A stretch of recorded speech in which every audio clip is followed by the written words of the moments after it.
Hi and welcome to my YouTube channel. My name is Wanji. Thank you so much for clicking on this video.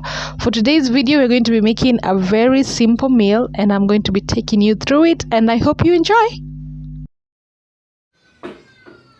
Hi, we're going to be making nzo with potatoes and bananas. We're going to be mashing them together. So join me while we do that. Welcome. So I have washed all my bananas and my potatoes. So I'm just gonna put them in my pot over here. This one. And I'm also going to add the mbaazi on top. So this and the mbaazi, and then I'm gonna prep my onion for both my kachumbari and the onion that I'm gonna put on top once I have mashed them. Also, this is the weather. The weather is not weathering. Wow.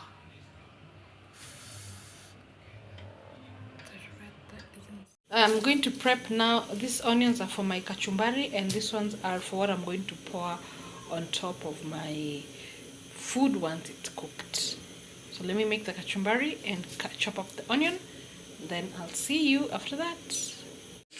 Kachumbari already done.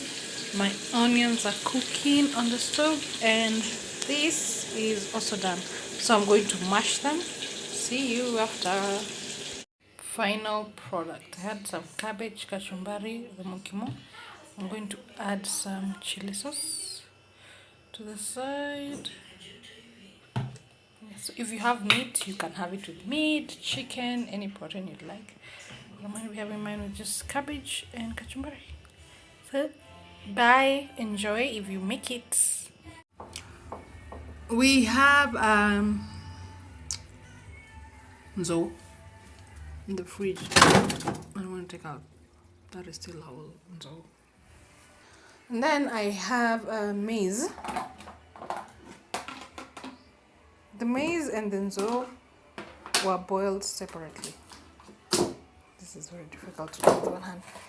Nzo, maize, more maize. So you can boil them together, but unfortunately I had the nzo first, so I boiled them and then I boiled the maize. So all those three, I'm gonna make githeri with, but they need to like defrost. So we're gonna give them time to defrost. What I'm doing is boiling them together, mainly to defrost them, but also to kind of like give them the chance to know each other. Kind of just sort of how you would boil them together when you're trying to make traditional githeri. So in this instance, just boiling them together so they can combine better.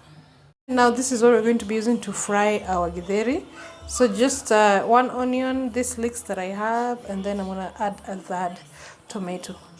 That is all. You don't need anything else. If you want to add maybe chili pepper, or I have some turmeric here that I might use because it's almost over, so just to get rid of the can. And then salt and oil. That's it. So I have already cut up my onions and leeks, and then I have some spring onions from my Kaldituka garden outside that I'm going to use to sprinkle on the food, and then I'm going to cut up my tomatoes, and I believe this is ready now. Ta-da! It's ready. I'm going to now remove it.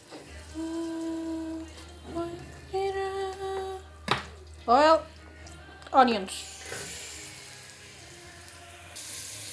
I'm gonna let the onions cook. I love the colors. We're gonna let that cook down. Once they cook down, we're going to add our tomatoes. Tomatoes the tomatoes are in there, and I'm going to add a little bit of turmeric because it's the only thing I have left. Literally, that's the only turmeric left. So that once the tomatoes cook down, I'm going to add the githeri. Base sauce is ready. The tomato sauce, so I'll make it a bit thick. I'm going to add in my githeri.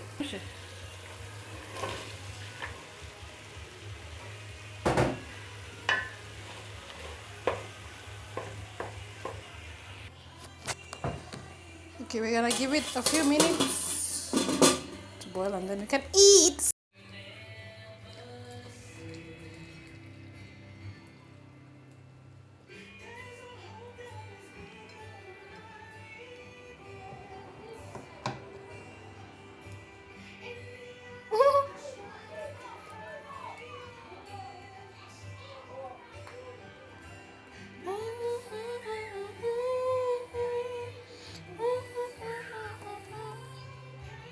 Ta-da! It's ready and I'm gonna have mine with hot sauce.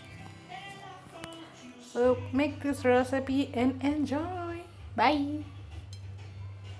You know my children. Once again, I want to say thank you so much for watching this video and getting to the end of it.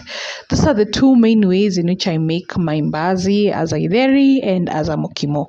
If you'd like to try it, go out, buy some mbaazi. They are very affordable and easily available also. And they're very delicious. And I hope you enjoyed. And I'll see you in my next video.